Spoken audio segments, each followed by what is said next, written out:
Welcome back to Don't Miss the Conversation, where medicine, entrepreneurship, and education collide.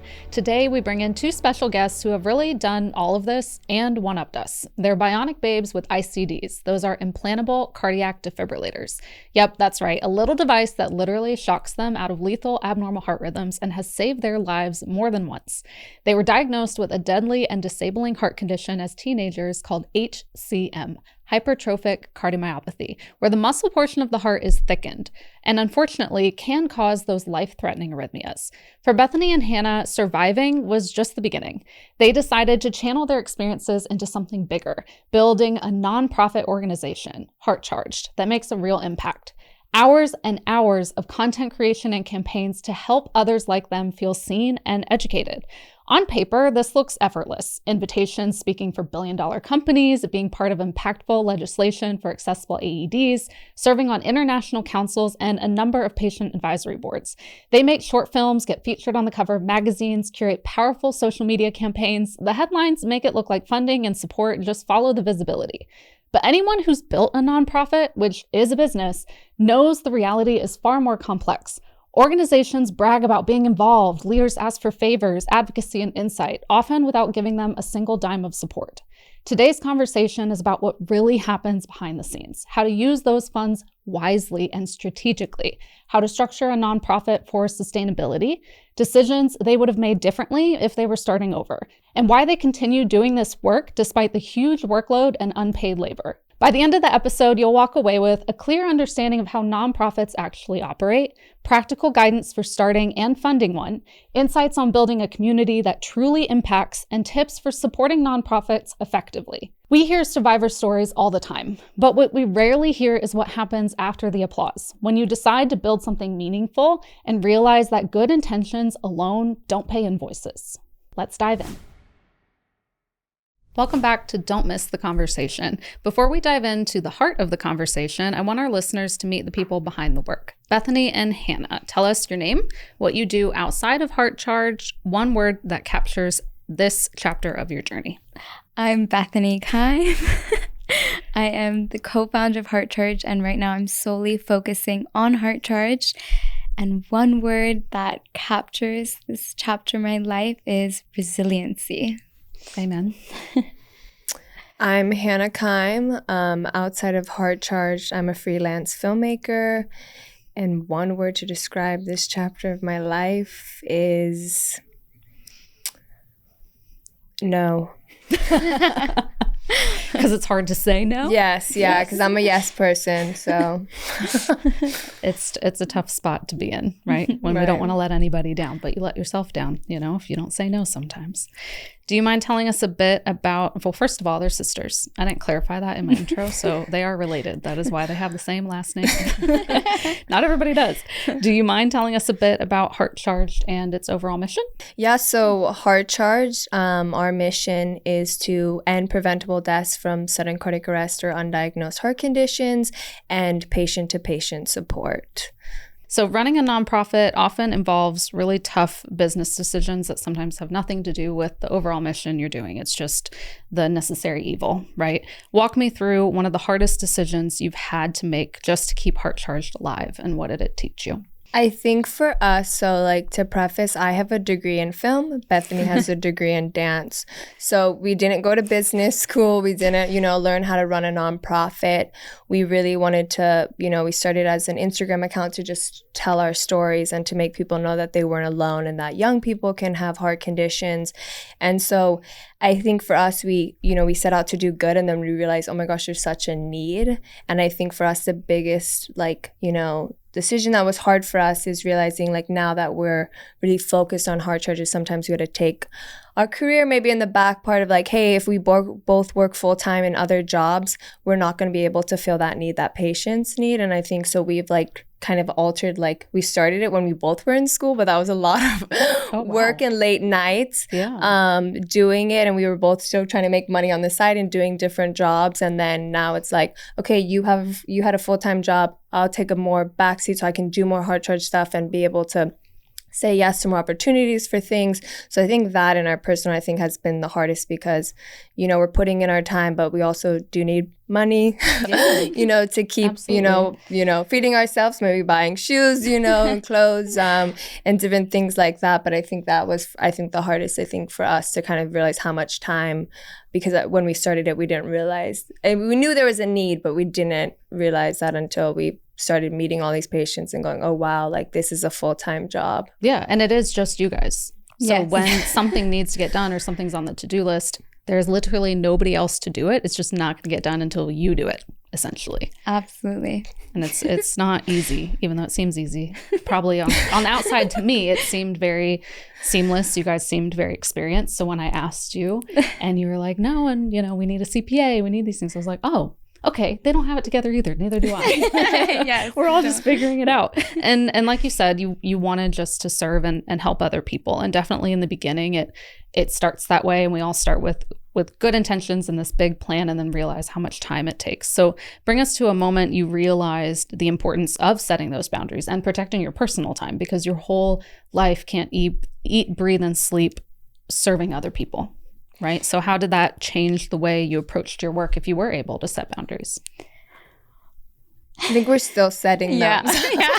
I was going to say, we're still trying to figure out what those boundaries are because, again, we're patients ourselves. Yeah. And we have to, unfortunately, go to doctor's appointments. We have to have surgery. We have to get new implanted defibrillators, right? There's all these other things. And I think only did we start realizing, like in the last year, like, wait, we're people too. And we want to live a life. We have dreams and we have hopes. And we love getting to wake up every day and help people and stay up really, really late to answer DMs about, hey, my wire is itching inside of me. Is that normal? Like, we want to be able to do that. Yeah. But again, we also need time for ourselves. So we're still learning that part of it. But and I'm pretty sure every doctor tells you, right, reduce your stress. Yeah. You're like, oh, well, I started a business. Is that reducing my stress? Yeah. I think that's fine, right? So Bethany, you do, I don't know if you feel this way, but I think you do a very good job on your aesthetics, your branding, being mindful of your credibility. So what did you learn early on about how much looking legitimate actually affects whether people take your nonprofit seriously? Because I think you're very eclectic in your branding, and I think it's a great thing. But I also think it comes with, it's not the easy way of doing things, if that makes sense. No, it's definitely not the easiest thing. And I think what we realized is, because the main goal was, yes, to help, prevent these deaths from undiagnosed heart conditions, but also to show us that we are patients, we're living with this. But then when we put our faces out there on the Instagram page, we look like two young girls. And unfortunately, people didn't want to take us seriously. People didn't want to sit in a room with us because they thought we were just two young girls making this crazy content, and they didn't see the benefit of it until the patients came and they saw the benefit of it and their testimonies and, oh my gosh, this is so needed. And now finally, I would say within the last year, we're finally sitting at the table with the players, the big players that make things happen. But unfortunately, us looking the way that we do and being young and showing our faces on there, it took a couple years for people to realize, like, no, we're credible. Like, we know what we're doing. We know what we're talking about. Yeah, you're just doing it through the patient lens, which is not how everybody else is doing it. Exactly. And that doesn't mean it's wrong, but it takes them a minute of their immediate reaction is, this is different skepticism, not this is different, lean in with curiosity and see, but wait, this is actually my reality of my everyday life. They're talking about the things and the wires itching and what bra do I wear and those types of things versus just the, American Heart Association algorithm, right? Of just a normal chart that you can make in a Word document, right? Yeah. It's not approachable, and you make things approachable. Yeah. But it does take a minute for us as healthcare professionals to look at it and see it with that lens. Right? Yeah. So having worked with legislators, because you were in that space before, Yes. What surprised you the most about how advocacy actually functions behind the scenes versus how it's portrayed publicly? Because I think things change when there's money involved. Yeah. So if you have a real cause and a real need, but have no money behind it to offer the legislator, it will not happen. Really? It absolutely will not. I promise you that. It took us years and years to get them to listen, to pass a bill, to make sure that there's at least one AED in every school. Yes, I was in the space, but again, they didn't take us seriously because I had no money to offer them, to offer their next campaign. And I'm being totally honest about that. And you're like showing them the numbers and you're like, no, kids are dying. This is the #1 killer on school campuses. And they're like, well, what are you going to do for me? And that has to translate to yeah. And it was absolutely heartbreaking. And then when they do see a need and they decide to take your cause, they really make it about themselves. And that's also really hard to see. And then they'll go in front of the cameras and say, oh, this was all my idea. I wanted to do this because I know all the lives it will save. And then it's just heartbreaking because the people that it took to make that happen, we get no credit at the end of the day. Yeah. So I'm going to, because I don't know this space and I appreciate your transparency, right? Is there another way, or is that really the main way of getting legislation passed, is kind of having, for you as the nonprofit organizers and owners, to kind of go to them yourselves? Or do you like try to find a liaison? Because I'm sure, like me, as if I was a patient and going to them, it is so much more personal because I'm the person who's being affected. I'm not just going on behalf of somebody or behalf of an organization, right? Like you are the person who has been affected by these things. Yeah. Does that make sense? Yeah, it does. I will say we know another organization, they ended up hiring like a lobbying team and suddenly they're getting so many things happening for them. But again, there's a lobbyist. That lobbyist has helped other legislators, has put that legislator in the position that they are. So it almost feels like, oh yeah, I have to pay back it. But again, it's me and my sister running this. We don't have the money to hire a lobbying team. We have our own drive, our own passion to want to save lives, but that's not enough. So yeah, sometimes us going doesn't make a difference. But if you had a lobbyist there, yeah, it does make a difference. Yeah, and that makes sense. And it's important to I always sell it. I sell a little bit of my soul when I make certain decisions, right? And that's it is hard because you're like, there is this other way that can get stuff done, but do we want to do that? You know? And I don't know the right answer, but then right, you're like, well, it can accomplish things and it does get things done. You do see the value of it, and those are decisions you have to kind of shift through and decide what your, I don't want to say followers because it doesn't, but your community, what your community aligns with.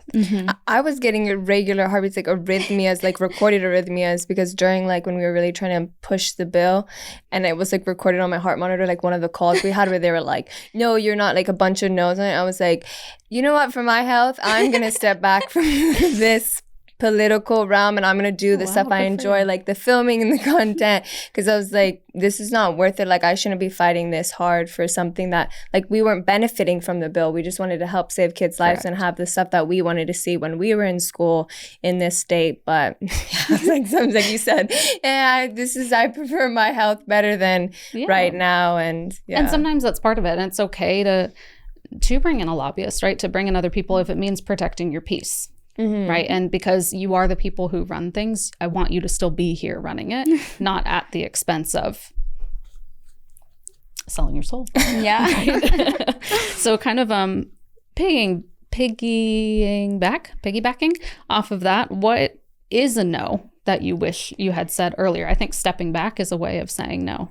Wish I would have said no to other organizations and collaborating with them. I think when we started out, we were so young and we just wanted to help people. We just wanted to save lives. We were done seeing the headlines of kids dying, especially from the condition we had. And we put so much trust into different organizations, and eventually all of them came back and stabbed us in the back in some way. And I wish I would have been able to say no and not have like relied on them, because they would reach out to us and they started seeing that Hannah and I, like, oh my gosh, we started like growing on Instagram. They started seeing our worth, but they never told us that we had worth. They just kind of like would confuse us and make us think that we needed them. And I wish we could have said no to them. And the reason you said yes initially is because it seemed promising. Yeah, it seemed so promising. It seemed like, oh my gosh, yeah, with their help, oh my gosh, we can save more lives. That's what we thought. And we're big believers on, oh my gosh, the more people working together, the more lives we're going to save.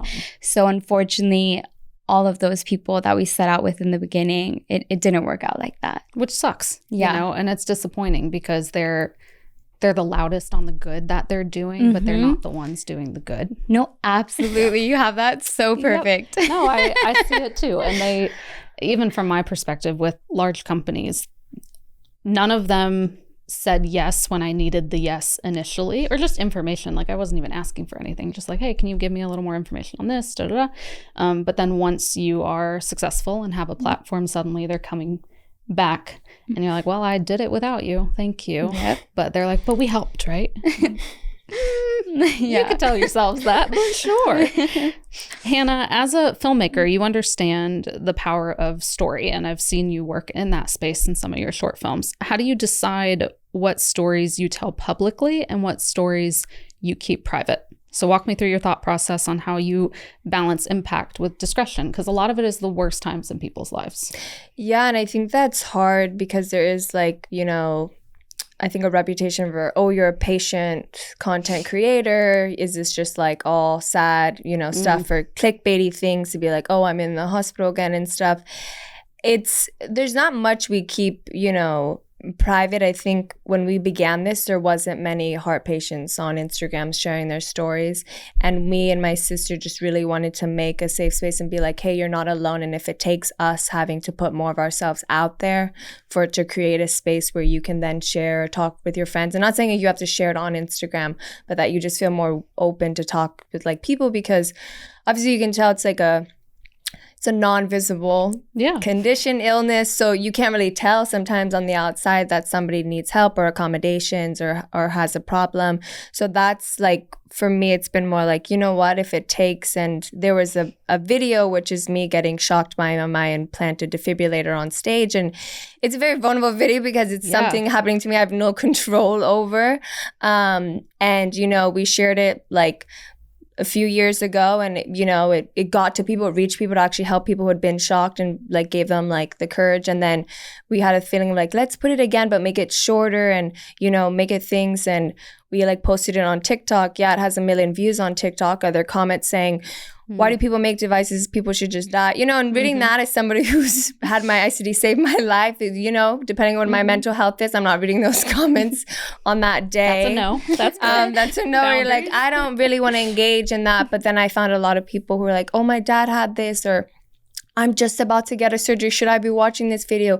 And I was able to really connect with patients. So I think it does take some tough skin to put yourself out there, but you find the right people, and the right people is what keeps us going, of being like, I can be a little bit vulnerable, but it might take some time to be like, maybe I'm not going to post that today. Like maybe I'm going to wait some time, especially if it's something like we just, you know, Bethany just found out she had a diagnosis of like heart failure, that she's retaining water. Like I'm still processing that. So maybe I'm not going to throw that immediately up because people are going to comment and want to know and things. And it's like, let me process it myself and then wait a month to talk about that update to let people know. But now I can kind of talk in a better space to answer those comments.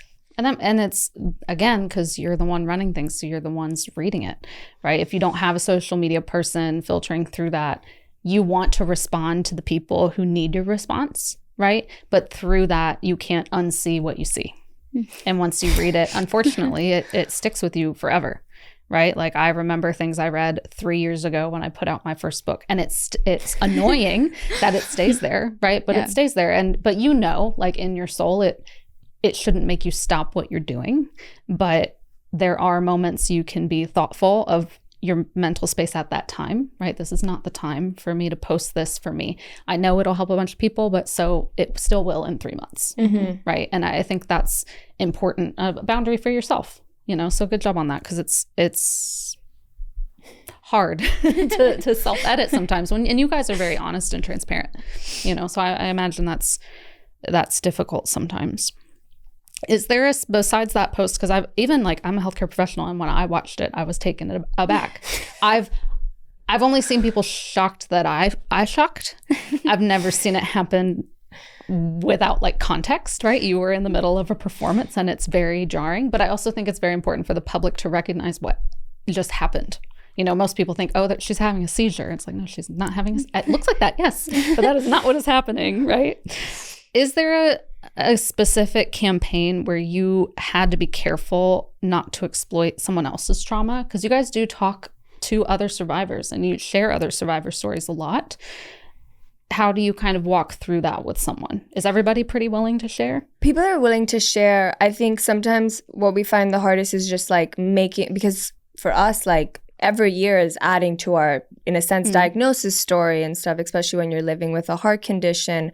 So it's more finding it like, hey, we know now what works well for our page. So I know your story might be like 12, 28 pages long, but for this, we want you to focus on this, or maybe, and just like guiding patients to be like, hey, like, we want to make this the focus, even though your story could encompass so many different topics, because we want people to read it and not just be like, oh, I give up. Like, we want it to make it. And I think we've done really well with our misdiagnosed story, where we made a template. So it was easier for people who maybe weren't a little bit apprehensive. It gave them a template so they could answer these questions, so that they could tell their story. But we also, as being patients, and I think patients are the ones who get most taken advantage of in the space of sharing stories, that we really wanted them to be like, this is your words. Like, yes, grammatically, you know, our mom might be like, okay, that period there, and, you know, fix up so it looks polished and clean. Because then, right, if a healthcare professional, that might look more appealing to you than for me. I don't care if you have the comma and the space. But like, that was, you know, letting them tell their story, but then helping them tell it. Like, I didn't want to come in and be like, I know your story better. But sometimes people are like, oh, I have so much to say, I don't know what to say or what angle. And so providing them that space, because we do very much enjoy telling other people's stories, because we only have so many things off the checklist of heart disease. So if I can connect you with somebody else who has, you know, that thing specifically, and we know how much it's been healing in our journey to be able to connect with someone who knows more stuff and be able to help and give tips or best practices, or, you know, ways to get through that certain surgery and whatnot. So that's been more, and we never want to exploit people's trauma. It's like, hey, this is approval, because we hate when we get something posted and no one gave our approval, and you're like, wait, that picture, like, wait, I never said it like that and stuff. So we're very cautious of having been patients ourselves and telling our stories, that we want people to feel like we're not doing that to them on our page. You want their story kind of coupled with how you know how to make impact. And that's a good point, is pretty much every patient, and medical professionals know this, sometimes forget it, but here's a reminder. Everybody has usually more than one thing, right? They're comorbidities. They have multiple processes going on at the same time. This is not, they might have something that's new news, but their symptoms have been going on for 10 years. They just didn't know what it was. But all of that is part of the story that got them the diagnosis, right? So all of that is as important to listen to as just, oh, I have this thing and I got this solution. Okay, but their life has changed moving forward. They're going to have other things, especially when you get a diagnosis so young. You have many, many more not lives to live. You have many more years to live, right? And our body, our attitude, our physiology, mental health is going to change, and your condition is a part of all of those seasons, right? What does impact mean to you now, and has that definition changed since you started? I think it's definitely changed since we started. I mean, being a filmmaker, right? Like, my impact is that, like, people see it and, wow, if I have a lot of views on this video, it does be nice, because that does give us credibility in the rooms to be like, no, like, it's reaching a lot of people. Like, here's the count numbers, here's the engagement numbers. But for me now as a filmmaker, especially when I made the short film that was like, with no money, you know, got on it, and hearing the comments from people in my community, especially heart patients, because it was a heart patient focused story, and seeing how much it resonated with them, that really stayed with me and goes, see, like, that's who I'm reaching. And knowing like, oh, they want more of those stories, and like being able to use that as a leverage of like, yes, please give us more money. We have an audience. There's so much need here.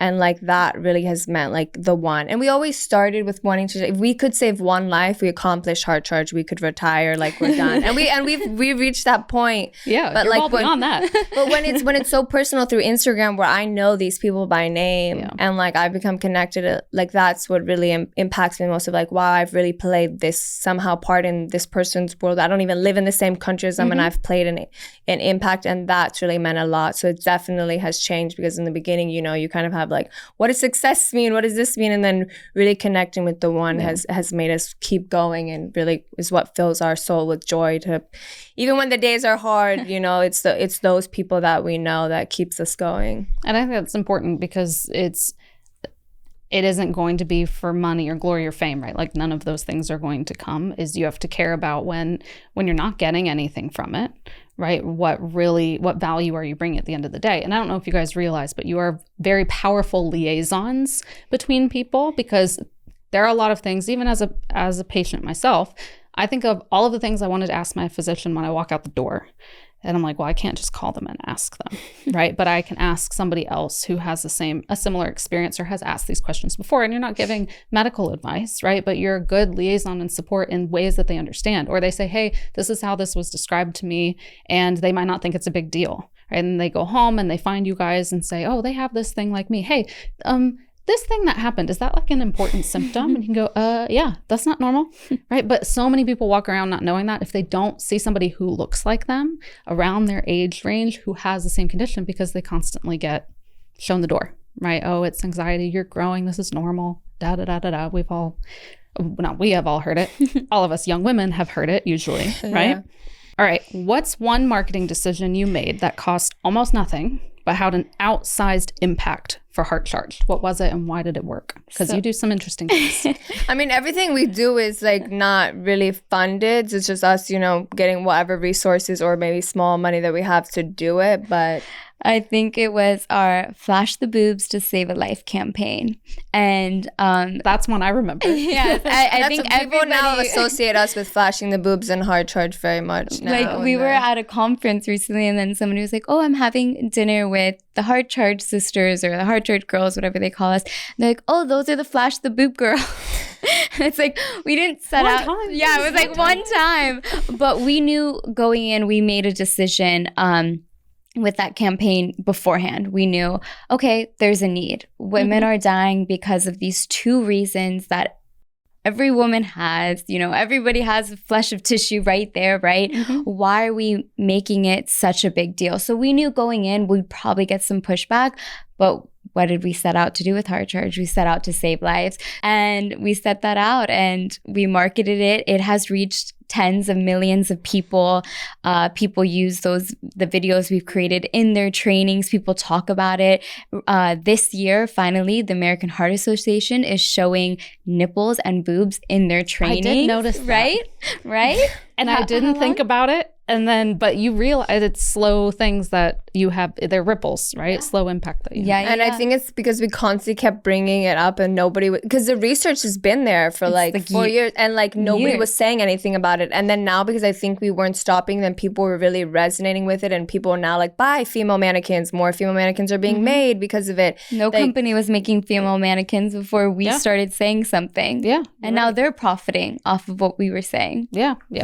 So that's I think the biggest, and I think that was the biggest outcome of like just how and now the bigger people are in like putting this practice in and saying stuff about it. But it did take us and in a way it did cost us in a sense our reputation, our legitimacy, because they just thought again we're just two young girls who want to show our boobs, but it's like you don't even see that obviously on social media. I have to black bar it. Nothing was actually shown. But you have to say something to sometimes make a difference. And before we even launched our version of the campaign, Hannah did a video and it was showing every other time in history that women use their breasts to make a statement.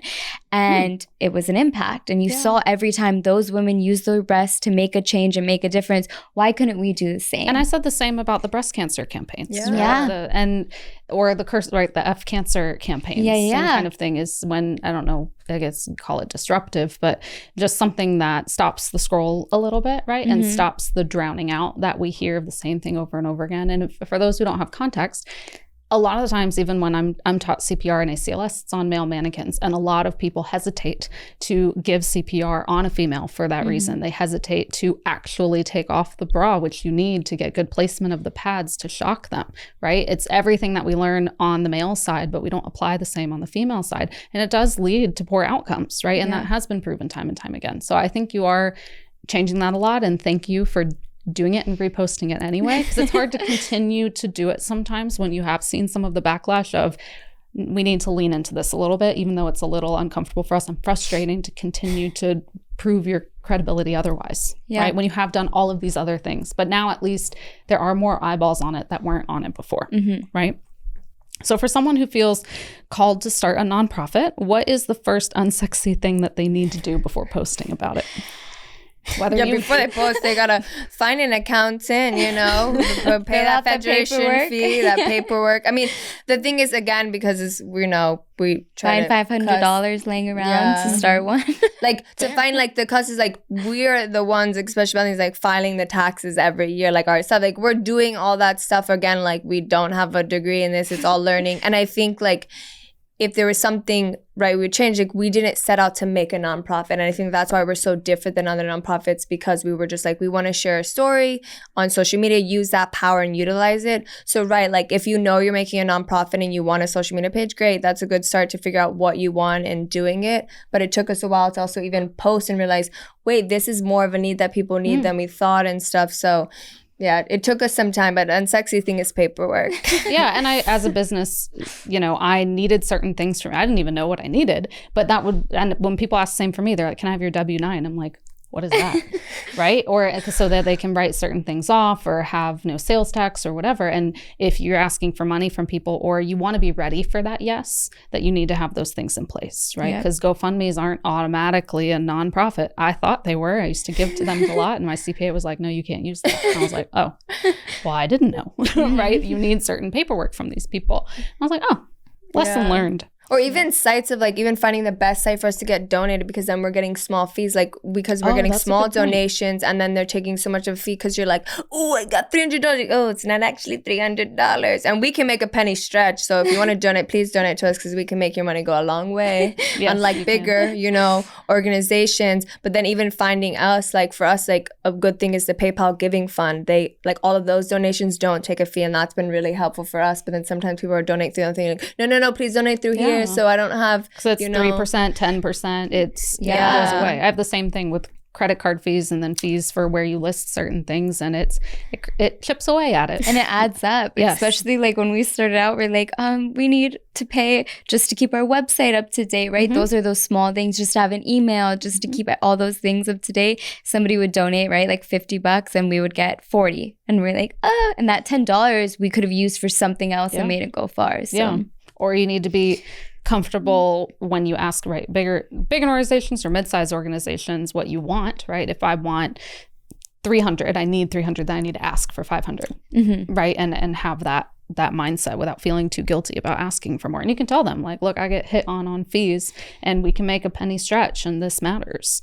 So for someone listening who does want to support nonprofits better, PayPal Giving Fund. I'd learned that through you guys. What are some actionable things they can do right after listening to this episode, both for you and others? I think do your research on the nonprofit. There's some really big ones out there. I'm going to say this because I'm an honest, open person. For example, we have friends that have been like, oh my gosh, I donated to the American Heart Association because of you. And it's like, well, that doesn't help me, right? And the American Heart Association, you can look it up. It's online. It goes to pay, the CEO's salary and brain research, right? It's not helping us living with these heart conditions. So really do your research on where you want to put your money. And what they're doing with it. Yeah, and like obviously please follow at HeartCharged, on the social media channels. You can find us there. But like I think looking at it, and especially collaborating and talking with other people who are heart patients like us that started heart organizations or other nonprofits, it's like for us, we have to like always be like, no, this is what we're doing with your money. It's so transparent, but then people easily give to these bigger corporations. But like, we'll tell you, like, we're there in the community. We're there helping patients every day. Like we are working 7 days a week. Like we will appreciate your money. And like we said, we'll take whatever amount you want. But really, I think looking at those smaller or medium-sized organizations, I think your money could go a lot farther than these bigger ones that sometimes even if you don't even donate a big enough amount, they're not even going to acknowledge you. Yeah. But here we'll be like, oh my gosh, so grateful. Do you want your name on the wall? Yeah, like you want to shout out posts on social media? Like, yeah, like we'll remember you. Like it means a lot, So I think looking at that, I think if people really want to help nonprofits, it'd be looking at the smaller ones in that sense. Yeah. But our impact is huge. It's just we're not...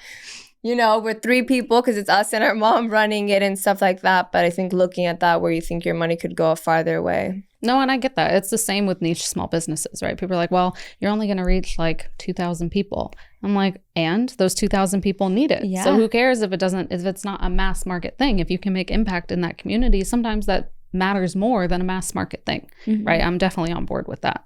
So to kind of wrap things up, I have a whiteboard on your side with some markers and a little cloth. We end with a segment called Write It, Reveal It. So I ask a question for you to fill in a sentence or answer the question. Choose one word or phrase, no overthinking, write it down, and then you'll reveal it at the same time on the count of 3. Nothing crazy, don't worry. I know I didn't prepare Don't overthink it. Try. One word for what people assume running a nonprofit is like. Wait, hold on. Wait, I changed it. You can have 2 options. It's all right. Okay. 3, 2, 1. I'm so sorry when I hit this mic. Easy moneymaker. Easy. Yeah. Easy, we both said it. I think you're related. I know. All right. You can erase it. Get ready for the next one. Moneymaker. Yeah, that's funny. People do think it. Well, some people, like we said, misuse things, right? They really do. I understand that. One word for running a nonprofit actually requires day to day, or what your day looks like. It could be a phrase if one word does not suffice, or a picture if you're a drawer. Oh, we're not a drawer. Oh my gosh. 3, 2, 1. It's like the twin game. Literally the twin game. Oh my That's gosh. good. That's good. Or we have small vocabulary. Either one. Oh my God. One word or phrase for the hardest thing you had to protect while building this.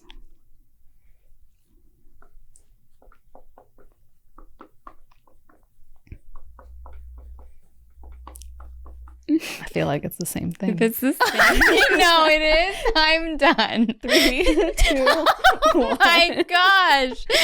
Oh my goodness. It's one of those games where you stand back to back and you're like, do you know each other? And we're not even twins, but we got mistaken when we were the same height back in the day. All right, last one. Oh my goodness. I should just put your name. Yeah. One word you wish donors, partners, or supporters truly understood, or phrase. Something they don't know you wish they kind of paid a little more attention to. If I spell anything wrong, I'm so sorry. I have typos all the time. That's how you know I don't use AI. Yeah. We're real. We have typos. 3, 2, 1. Heart conditions affect young people. Support patient needs. Okay, she added young. You should have added young. I know. I was trying to be like, that's not me exactly. Or old.